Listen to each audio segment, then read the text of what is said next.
Hello. Happy Tuesday from a very gray, overcast London. Going to do the review from Thursday's Mystery Grape and Blind Tasting Benchmark Region.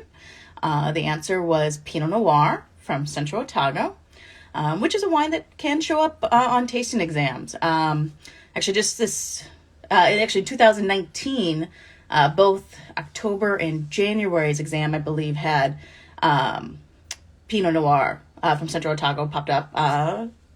Yes, Valley from Bannockburn. And in general, Pinot from New Zealand can also pop up. In this past October one, there was one from Marlborough that popped up, the Antsfield on that. So I know, and I'm speaking as an American, living and working on the West Coast in wine retail, it's tough sometimes to find New Zealand Pinot Noir. New Zealand is so associated and so dominant by Sauvignon Blanc that, in places like the UK, which has a good relationship with New Zealand, former colony, it's a lot easier to get. But in the US, and partly also too, because you figure the US is spoiled by our fantastic Pinot Noirs from Oregon and California, it's tough. It's a hard market to break into. But it's worth finding. If you're a wine student, it's worth finding some of the good quality New Zealand Pinot Noirs that you can find. There's the mass market Kim Crawford and Oyster Bay that you can find, maybe even at a grocery store. Try to shoot a little up. These won't be cheap. They're on that premium, super premium price, but it's worth finding for your studies because there are some distinctions about it that make them different than a Burgundy or an Oregon or California. And let's talk a little bit about that. Let's get into the clue review from last Thursday here. So, clue 1, black cherry and fresh. One of the things I always encourage, think about the nature of the fruit. Is it fresh, like you just plucked it off the bush or the tree? Or does it taste like, maybe you got it from a supermarket?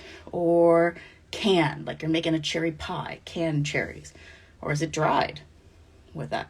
The nature of the fruit tells you a lot about the climate. So that was clue 1, black cherries, fresh. Clue 2, red plums, also fresh. Not quite as fresh as like right off the bush, but like some that you've got, from a nice farmer's market.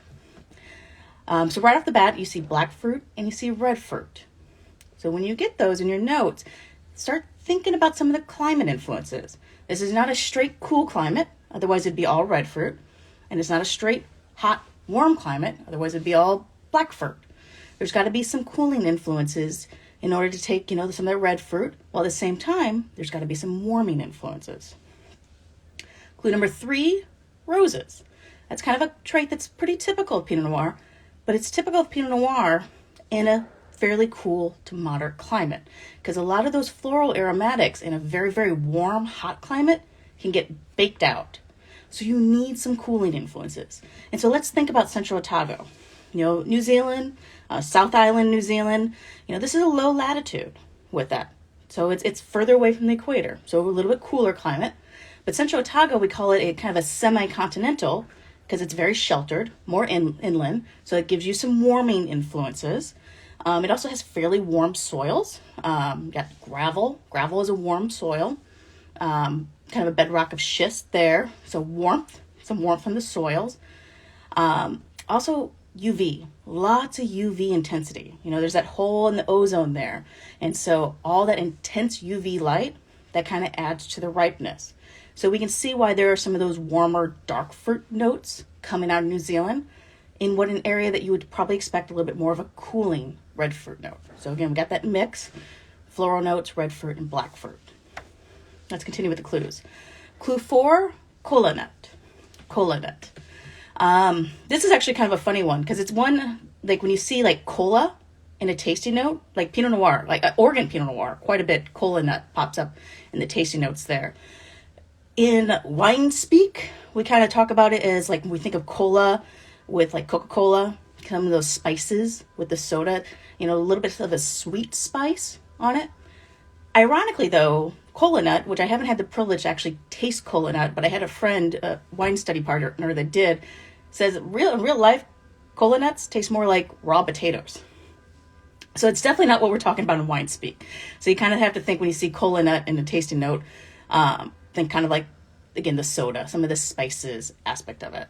And it is a note that is associated a lot with New World Pinot Noirs in particular. So that's why I included it here. Clue 5, vanilla bean, fresh vanilla bean. So we're thinking high quality vanilla, not like your cheap little extract.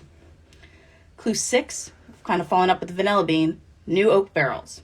So you think of the spice that comes through it. A lot of New World wine regions like oak. Yes, you can find some in Burgundy, especially when you're getting up to the Grand Crus and nice Premier Crus. But for the most part, when you get overt new oak in your wine, you kind of want to think a little bit more towards the New World, unless you're expecting a very, very expensive, nice Burgundy, nice Bordeaux, which would be great to have in a tasting exam, but for the most part, they have a budget. They have to, with that, they have to meet. So those are the aroma clues. Now let's get to the structure clues. Medium ruby, not pale ruby, medium ruby. This is one of the places where we can see that high UV intensity of New Zealand come into play. You know, with that UV, it hits the skins, a little thicker, a little darker, more pigmentation. The color of New Zealand Pinot Noir is very, very vibrant. And that's something that you really do want to find those examples and experience and look at that color on there. Medium plus to pronounced intensity. Medium plus to high acidity. These are some typical traits of Pinot Noir that you find in many regions. It can be a very pronounced, intense, complex grape. That's why so many people fall in love with it. And then can maintain its acidity, especially with the cooling influences from the climate. Medium ripe tannins.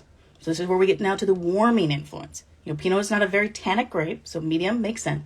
But the ripeness of the tannin is going to come through from that UV, from the warm soils, from those warming influences there in Central Otago. It's not going to be firm tannins or coarse tannins like you possibly can get in some cooler areas. It's going to be ripe tannins. Medium to medium plus body. I probably could have hedged, even said full body with that. You know, a little bit more ripeness, a little bigger body. Medium to high alcohol, especially in the age of climate change. It's not going to be unusual to find 14+% alcohol Central Otago Pinot Noirs. And then very good to outstanding and premium to super premium price. These are not going to be cheap Pinots, but again, they're well worth finding. So that's a clue review. Last thing I want to leave you guys is a recommendation for a very, very awesome wine book from Rebecca Gibb, Master of Wine, The Wines of New Zealand. Best book that I've found so far about New Zealand wine. I mean, this is one that I've highlighted and marked up quite a bit. So many good notes in here. And it really encourages you to think about New Zealand apart from Sauvignon Blanc. Yes, I mean, she spends a good amount of time talking about Sauvignon Blanc there because it is what the country's known for. But there's so much more going on there. I mean, I love the Syrahs from there. Cabernet Francs. I just had a Gruner from there. Really, really cool. And this book will make you excited about New Zealand and wanting to find some of these other items, all these other wines beyond just Sauvignon Blanc. But it'd also be very, very valuable for understanding the climate and terroir influences of areas like Central Otago that make very distinctive Pinot Noirs. So I'll leave you with that and then get working on today's mystery grape. Have a good one.